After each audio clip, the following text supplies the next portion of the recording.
Olá, eu sou Maximilian Steger. Hoje nós vamos mergulhar num conceito que, por séculos, foi a espinha dorsal do pensamento ocidental, mas que hoje soa quase arcaico, a lei natural. O que aconteceu? Por que uma ideia tão central foi, de certa forma, esquecida? E mais importante, o que ela ainda tem a nos dizer sobre direito, justiça e a própria condição humana? É essa essência que vamos tentar redescobrir juntos. Para organizar nosso percurso, temos aqui um roteiro. Primeiro, vamos investigar o mistério. Por que essa lei foi esquecida? Depois, vamos direto ao ponto. O que ela realmente é. Em seguida, veremos de onde ela surge, ou seja, as nossas inclinações naturais. Dali, entenderemos como a teoria se transforma em leis práticas. E por fim, vamos buscar o seu fundamento último, a sua raiz mais profunda. Então vamos começar pelo problema. Como pode um conceito que sustentou civilizações inteiras, que fundamentou o direito por tanto tempo, ter sido relegado a uma nota de rodapé na história do pensamento? A questão central que vai nos guiar é exatamente esta. O século XIX, em especial, foi um ponto de virada. Uma série de verdadeiras revoluções intelectuais sacudiu as bases do pensamento jurídico e a lei natural foi talvez uma das suas maiores vítimas. Mas que forças foram essas? A análise que seguimos aponta para 4 grandes movimentos. Primeiro, o racionalismo moderno, que começou a enxergar o mundo como uma máquina, se preocupando apenas com o como as coisas funcionam e não com o para que elas existem. Depois, veio o historicismo, com a ideia de que o direito não vem de princípios universais, mas é simplesmente um produto cultural de cada povo em seu tempo. Some-se a isso a noção de liberdade de Kant, entendida como uma autonomia radical, desvinculada de qualquer natureza. E, por fim, uma ironia, a própria distorção do pensamento de Tomás de Aquino, que foi transformado numa espécie de manual rígido, algo que ele nunca foi. Certo. Agora que entendemos um pouco das razões do seu declínio, podemos fazer a pergunta essencial. Afinal de contas, o que é a lei natural em sua formulação clássica original? E se a gente deixar as caricaturas de lado, a resposta pode ser bem surpreendente. E aqui está o ponto-chave. Para a tradição de Tomás de Aquino, a lei natural não tem absolutamente nada a ver com a lei da selva ou com instintos brutos. Ela é, antes e acima de tudo, um ato da razão. É a nossa própria inteligência que percebe uma ordem nas coisas e a direciona para o bem comum. É uma lei que, de certa forma, nós descobrimos dentro de nós mesmos. Para a gente aprofundar um pouco isso, é útil pensar em 2 níveis. A lei eterna seria a própria lógica divina que governa todo o universo. Já a lei natural é o nosso modo específico, o modo humano, de participar dessa lógica. Enquanto uma pedra ou um animal seguem essa lei por instinto, nós, seres racionais, a compreendemos e podemos cooperar com ela através da nossa inteligência.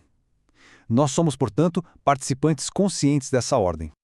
Essa analogia com a gramática é, na minha opinião, perfeita. A lei natural não é um livro de regras que dita cada frase que devemos falar.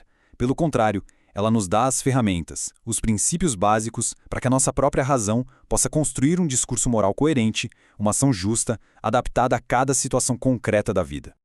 Mas essa gramática da razão não opera no vácuo, certo? Ela precisa de matéria-prima. E de onde vêm os conteúdos com os quais a razão trabalha? A resposta está naquilo que nos move por natureza, nas nossas inclinações mais fundamentais. Tomás de Aquino enxerga aqui quase como uma escada. Na base está o que compartilhamos com tudo que existe, a inclinação para continuar existindo. Um degrau acima, o que temos em comum com os outros animais, a tendência a procriar e a cuidar da prole. E no topo, aquilo que é especificamente nosso, o desejo de conhecer a verdade e de viver em sociedade. É sobre esse material bruto que a razão vai atuar.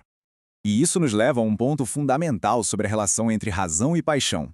Ao contrário do que a gente pode pensar, a visão clássica não enxerga as paixões como inimigas que precisam ser destruídas. Elas são a nossa energia, a força vital. O papel da razão nesse cenário é o de um maestro. Ele não manda os instrumentos se calarem, mas os conduz em harmonia para criar uma bela sinfonia, que é a vida humana plena. Tudo bem, mas como é que esses princípios tão gerais se transformam nas leis concretas do nosso dia a dia, aquelas que estão nos códigos, por exemplo? Como é que se dá essa passagem da teoria para a prática? A lei humana, que chamamos de lei positiva, deriva da lei natural basicamente de 2 maneiras. A primeira é por via de conclusão, que é uma dedução lógica. Se a vida deve ser protegida, conclui-se que não se deve matar.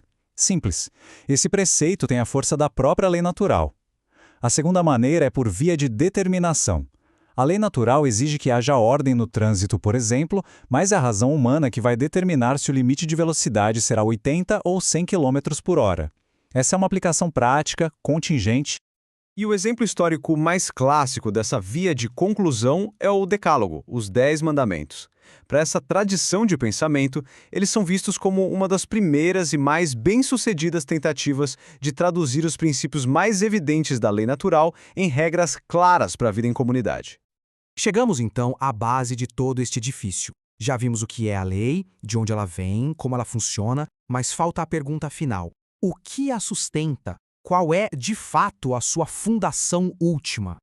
O que nos impulsiona a sequer buscar o bem antes mesmo de sabermos o que é o bem em cada situação? A tradição filosófica dá um nome técnico a isso, sindérese. A gente pode pensar nela como uma espécie de bússola moral inata, o primeiro extrato da nossa consciência, que simplesmente nos diz: faça o bem, evite o mal. É o ponto de partida de toda a moralidade. E isso nos leva à pergunta decisiva: por que devemos ser bons? A resposta que essa tradição oferece não está num mero contrato social ou num cálculo utilitarista. O fundamento último é que nós fomos projetados, digamos assim, com um propósito, por uma inteligência criadora. E obedecer a essa lei moral nada mais é do que seguir um manual de instruções para nossa própria plenitude, para nossa perfeição. Eu gostaria de encerrar com uma reflexão de Joseph Ratzinger, que, para mim, resume tudo isso. Ele pergunta: se o ser humano não sabe de onde vem e para que existe, não será em todo o seu ser uma criatura falida? É uma pergunta que nos lembra que talvez a busca pela moralidade e a busca por um propósito sejam, no fim das contas, a mesma jornada. Muito obrigada.